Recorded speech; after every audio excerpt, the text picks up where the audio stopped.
So yeah,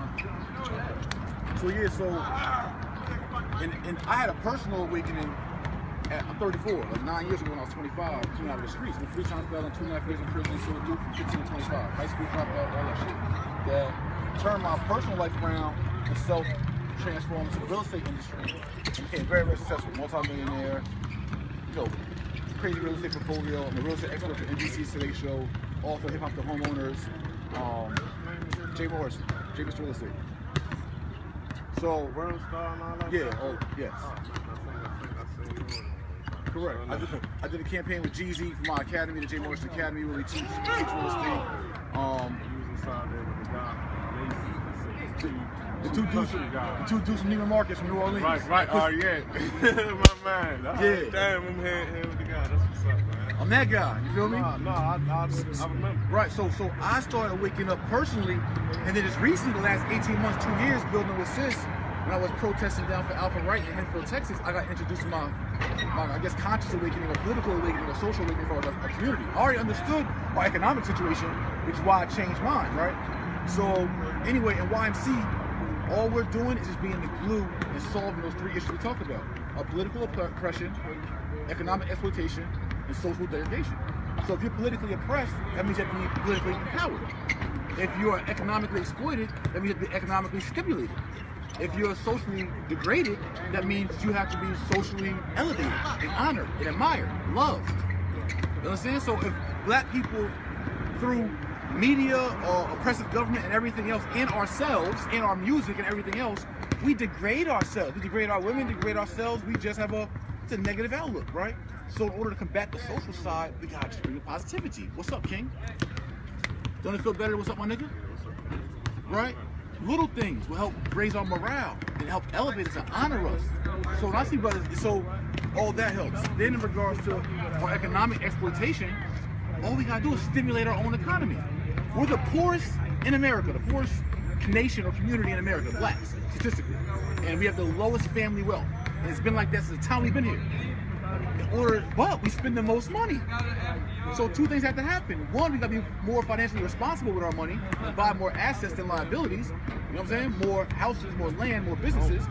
But secondly, even if we were financially irresponsible and balled out like we ball out, but spent that money within our own businesses, that $1 trillion we spend a year with all the black businesses, that'll be richer black businesses, richer black business owners, richer black families.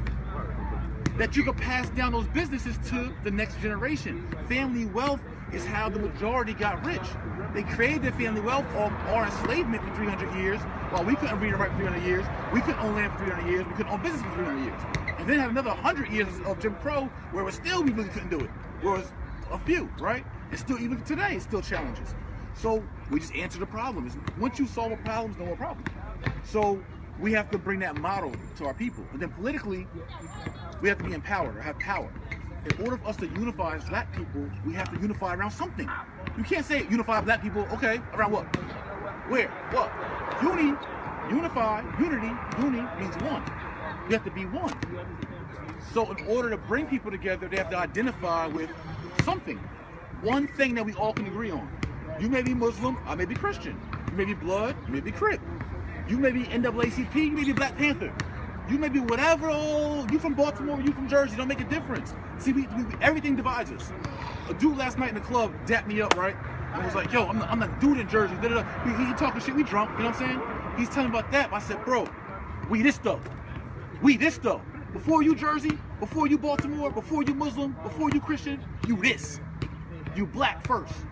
So when we identify our red, black, and green flag in our black nation, this is what we actually need to become as independent people. And then we have the solution. The elders already gave us the solution to how we actually become a nation. So many people don't know that black people, we are not considered a people or nation by the World Court or United Nations. That's why we can't bring our human rights violations to the world. We're not a people.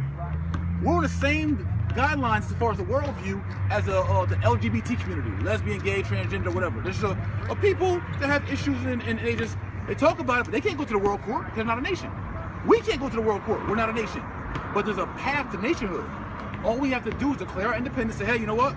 We are new Africans. This is our flag. This is our creed. This is what we represent. 10,000 of us, 100,000 of us, or 10 million of us, or all 41 million of us. say we this. And if one nation in the world says, one country, African nation, Caribbean nation, Russia, who hates America, anybody, says, you know what, I acknowledge those black people as a nation of people. We then can have a seat at the World Court as an observer and actually sit like big boys and girls and have this human rights discussion as a nation. All it takes for one nation to recognize us as a nation. But we first have to recognize ourselves as a nation.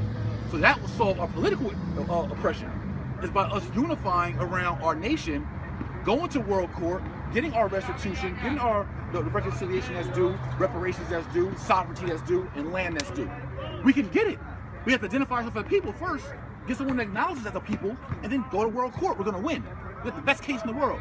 Japanese Americans got 1.6 billion in reparations for 2 years in internment camps during World War II.